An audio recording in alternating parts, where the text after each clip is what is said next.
আজকের গল্প এমন এক নারী যিনি দুনিয়ার চোখে ছিলেন সাধারণ এক মানুষ, কিন্তু আল্লাহর কাছে পেলেন অসাধারণ মর্যাদা। তার একটি ছোট্ট ত্যাগ তাকে জান্নাতের দরজা পর্যন্ত নিয়ে গেল। এমনকি জান্নাতের নারীদের সর্দার মা ফাতেমা রাদিয়াল্লাহু আনহার থেকেও আগে জান্নাতে প্রবেশের সৌভাগ্য লাভ করলেন। এটা কি সম্ভব? হ্যাঁ, আল্লাহর রহমতে সম্ভব। চলুন শুনি সেই হৃদয়স্পর্শী কাহিনী।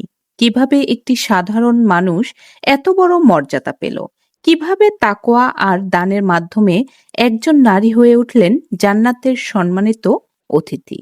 মদিনার প্রান্তে এক দারিদ্র কাঠুরিয়া বাস করতেন। প্রতিদিন তিনি বনে গিয়ে কাঠ কাটতেন, বাজারে বিক্রি করতেন এবং সামান্য অর্থ উপার্জন করে ঘরে ফিরতেন। তার স্ত্রী ছিলেন ইমানদার, পরহেজগার ও দয়ালু নারী। সংসার ছিল অভাবের মধ্যে, কিন্তু তাদের অন্তর ভরা ছিল আল্লাহর প্রতি ভরসা। একদিন কাঠুরিয়া খাবার কিনে ঘরে ফিরলেন। তখন দরজায় কড়া নাড়ল এক ক্ষুধার্ত মানুষ। সে বললেন, আমি কয়েকদিন ধরে কিছু খাইনি, দয়া করে খাবার দিন। কাঠুরিয়ার স্ত্রী দেরি না করে সেই খাবার অতিথিকে দিয়ে দিলেন। স্বামী বললেন, আমরা নিজেরাও তো ক্ষুধার্ত। স্ত্রী উত্তর দিলেন, হে স্বামী, আজ আমরা না খেয়ে থাকবো, কিন্তু যদি আল্লাহ খুশি হন তবে এর বিনিময়ে আখিরাতে চিরস্থায়ী সুখ পাব। পরের দিনও কাঠুরিয়া কিছু খাবার আনলেন। আবার দরজায় এলো অভাবী। স্ত্রী আবার তা দিয়ে দিলেন। স্বামী অবাক হয়ে বললেন, এভাবে চললে তো আমরা কিছুই খেতে পারবো না। স্ত্রী উত্তর দিলেন, আল্লাহ কোরআনে বলেছেন, যারা নিজেদের ক্ষুধার্ত থেকেও অন্যকে অগ্রাধিকার দেয়।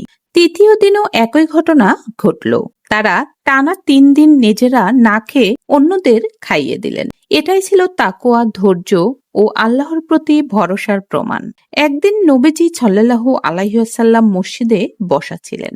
হঠাৎ তিনি হেসে উঠলেন।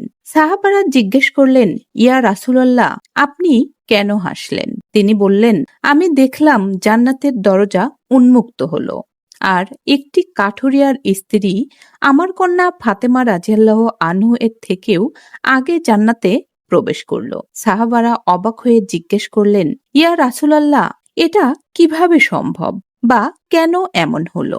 রাসূল সাল্লাল্লাহু আলাইহি ওয়াসাল্লাম বললেন, কারণ সে নিজের ক্ষুধা ভুলেও অন্যকে অগ্রাধিকার দিয়েছে। টানা 3 দিন ক্ষুধার্ত থেকেও অন্যকে খাইয়েছে। আল্লাহ তার এই ত্যাগকে এতই পছন্দ করেছেন যে তাকে জান্নাতে বিশেষ মর্যাদা দিয়েছে।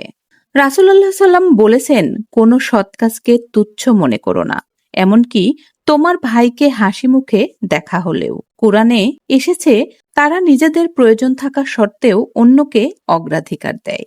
এই কাহিনী প্রমাণ করে, মর্যাদা বংশ, সম্পদ বা দুনিয়ার পদমর্যাদা নয়, বরং তাকওয়া ও সৎ আমলে। আল্লাহ বলেন, নিশ্চয়ই আল্লাহর কাছে সবচেয়ে সম্মানিত সেই ব্যক্তি যে সবচেয়ে বেশি তাকওয়াবান।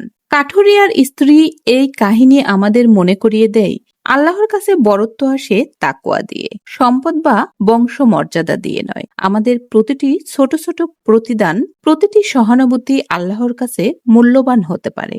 তাহলে আসুন আমরা আজ থেকেই ক্ষুধার্তকে সাহায্য করি, ছোট ছোট আমলকে গুরুত্ব দেই, আল্লাহর সন্তুষ্টিকে জীবনের লক্ষ্য বানাই। যদি ভিডিওটি ভালো লেগে থাকে তাহলে অবশ্যই লাইক দিন, বন্ধুদের সাথে শেয়ার করুন এবং ইসলামী শিক্ষা ও কাহিনী জানতে আমাদের চ্যানেলটি সাবস্ক্রাইব করতে ভুলবেন না।